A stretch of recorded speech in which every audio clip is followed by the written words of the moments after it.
等等，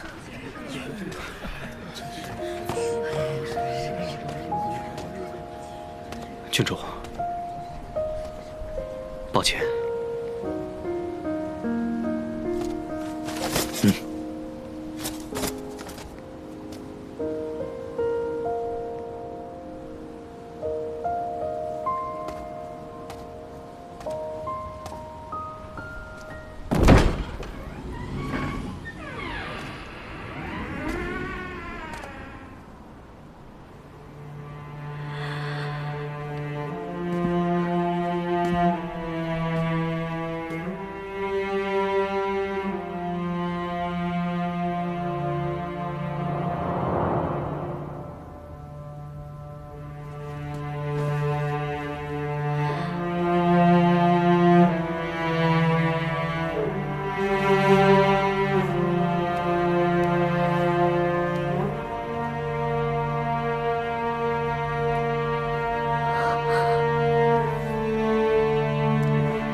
前朝官窑的瓷器，花了苏儿足足50两呢！啊！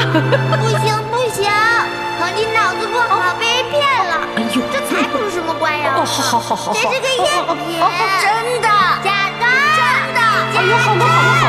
哎呦，不管瓷器是真的还是假的，可你们的心意是真的。祖母觉得什么样的礼物都不如我2个宝贝孙孙。祖母放心。花花好着呢，以前您最爱看我笑，花花往后也会继续笑下去。这偌大的京城，谁也欺负不了我潘家。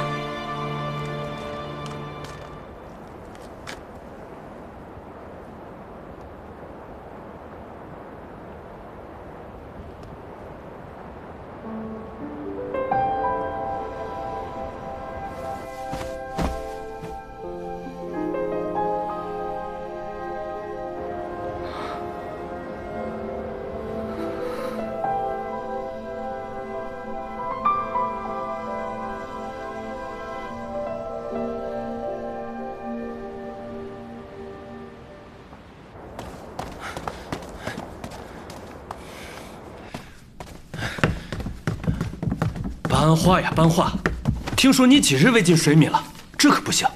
就算是为祖母守灵，也不能病倒在这儿啊。我吃不下，吃不下也得吃。你要是继续这样，我就永远都回不去爱婆国了。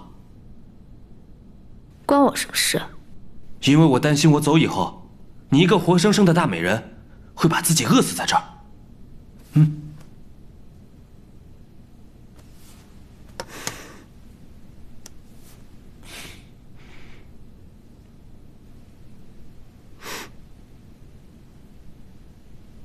怎么了？这可是我最喜欢的肉干。闻着就难吃，让我怎么吃得下？那你才得多吃些，吃着吃着就习惯了。等他日你嫁到草原，可没有别的吃食。谁说要嫁给你了？你不嫁我，那你干嘛要拒绝与程安伯的婚事？要你管。哦，我懂的。你们大叶女孩和我们草原的不一样，嘴上说着不要，那心里是爱极了我。这个送你。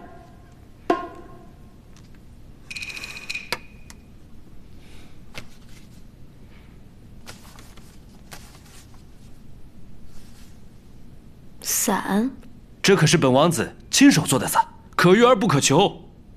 没想到你5大3粗的，还有这样的手艺。那可不，等以后我回去了，你就打这把伞，不管下雨下雪或遮阳，你都会想起我。谢谢你。若你真想谢我，就跟我回草原，做我一生的挚爱。